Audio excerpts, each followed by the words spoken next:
Hi everyone and welcome to Free Range Diva, where you will find helpful information to enhance your beauty and wellness routines. My name is Cheryl, and today's video I'm going to be talking about a subject matter related to the fact that this past week Monday was Earth Day and Friday will be Arbor Day. So I wanted to talk about eco-friendly swaps, really easy things that you can do to help protect our environment, give us cleaner air, cleaner water, and in general, make our home, the planet, a more hospitable place to live. So every time I do one of these videos, it's like a revelation to me because I always learn something new. So I have 5 ideas for you today that hopefully you will not have thought of or will be new for you as well. So let's get started. Number 1 on my list is swap out your shower gels and liquid soaps for bar soaps. Bar soaps are smaller and lighter, so there are less emissions to transport them. There is less packaging, or in the case of many of the soaps that I buy, there's no packaging at all. And unlike liquid soaps and shower gels, bar soaps require less water to produce them.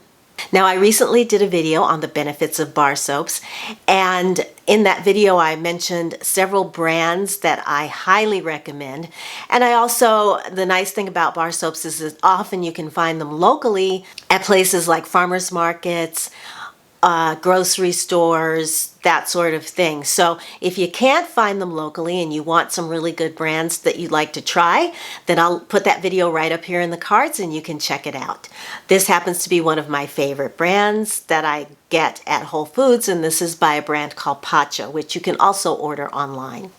Yeah, all my soaps I'm almost out, so I got to make a big bar soap order for the year, because I usually do that. I'll buy just a bunch and then use them over the course of the year. So yeah, maybe a bar soap haul coming. Next up, we're staying in the bathroom for number 2, because I want to talk to you about toilet paper, and that is switching out your current brands for a brand that makes their toilet paper from 100% recycled paper. If you Google something called the issue with tissue, it's going to take you to the nrdc.org. And there you will find a buyer's guide listing all the toilet paper brands graded with grades from A to F in terms of how sustainable they actually are. The NRDC is the National Resource Defense Fund, and there you can learn about where, like, your Procter & Gamble and your major toilet paper manufacturers, where they get their paper. Basically, they get it from the Canadian boreal forest, which represents 25% of the world's intact forests. It's also the world's most carbon-dense land ecosystem. So its preservation is essential in the battle to combat global warming. It's not necessary to cut down a tree in order to make toilet paper. It's very easy and much more eco-friendly to use 100% recycled paper. So if you check out the buyer's guide, you'll see that, for example, Trader Joe's basic toilet paper gets an A+, but their super soft gets an F. Whole Foods 365 Everyday Value 100% recycled gets an A+, but 365 Everyday Value Super Soft gets an F. It's very informative. For example, I can just read off 365 Everyday Value Trader Joe's Bath Tissue, Field and Future by HEB, 7th Generation, Extra Soft and Strong, Everspring, and Who Gives a Crap 100% Recycled are some of the A and A+ brands that you'll find on that list. Recycled content has 1/3 the carbon emissions and uses half as much water as first fiber production material. So check out the list. I'll link it below, and swap out your toilet paper. Number 3, we're going into your closet, okay? For Blue Jeans Recycling at a place called bluejeansgogreen.org. You can send in your old denim, You basically can either drop it off at one of their retail partners like Abercrombie and Fitch, and their website has a list of their retail partners, or you can download a label and drop it off at your UPS store. It's shipping free. So by sending your denim into them, they then can, using their partners, their recycling partners, they can recycle your denim into insulation for your home building, pet bed inserts, thermal insulation for food and pharmaceutical products, and packaging materials, which can be returned and then recycled again. So as long as your denim is 90% cotton, then it can be recycled and reused. So I will again put all the information down in the description, as well as a link to bluejeansgogreen.org. And when you've got that used up denim that you don't want anymore, put it in a box and send it off to them. This video today is going to be all over the place because I keep getting interrupted with technical issues. So the filming's probably going to be uneven. I apologize. Let's press on. Okay. Next, number 4 is going to be thrift first before you buy. If there's something that you need, think of going to thrift stores, flea markets, swap meets, estate sales first before you purchase it firsthand.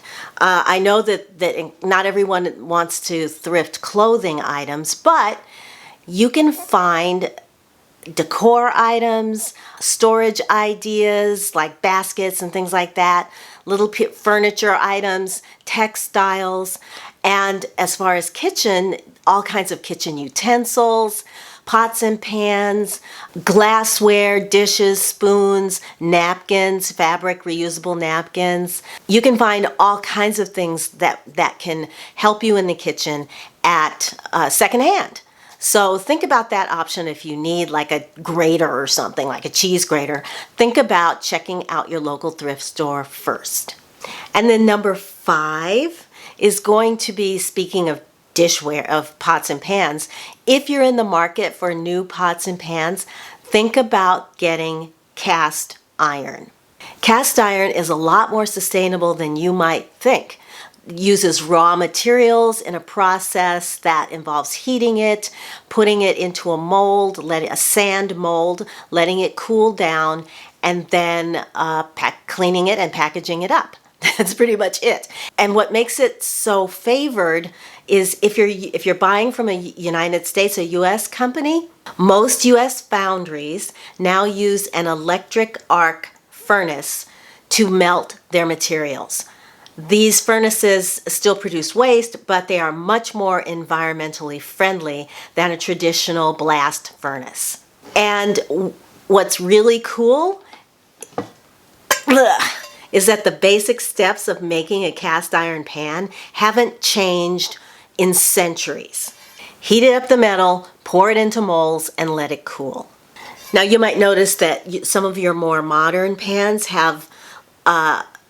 don't have that smooth surface that your older pans did, and it's because there was an extra step in there that used to be done, like decades ago, like in the 1950s. I think they stopped doing this, which is sandblasting it to make it really smooth. So if you just treat your cast iron the way that you normally would, which is, let me put this pan down, by seasoning it and keeping it oiled up and everything, it'll eventually become very smooth, just like the old style cast iron pans. Another thing is, these pans, they will last you several lifetimes. Okay, this one, I don't even know how old this one is, but I like to use that because it's a grill. It's a big pan, and it's nice to use it to grill on. But you can do anything in a cast iron pan. Anything that you can do in your regular stainless steel or whatever, you can do it in a cast iron pan. And it's a lot more efficient to cook with because it retains heat longer. And another nice thing is there's always a history with these pans. I'm sure many of you have had cast iron growing up and can talk about stories about things that your your grandparents or great grandparents or parents made in cast iron pans, in their cast iron pans.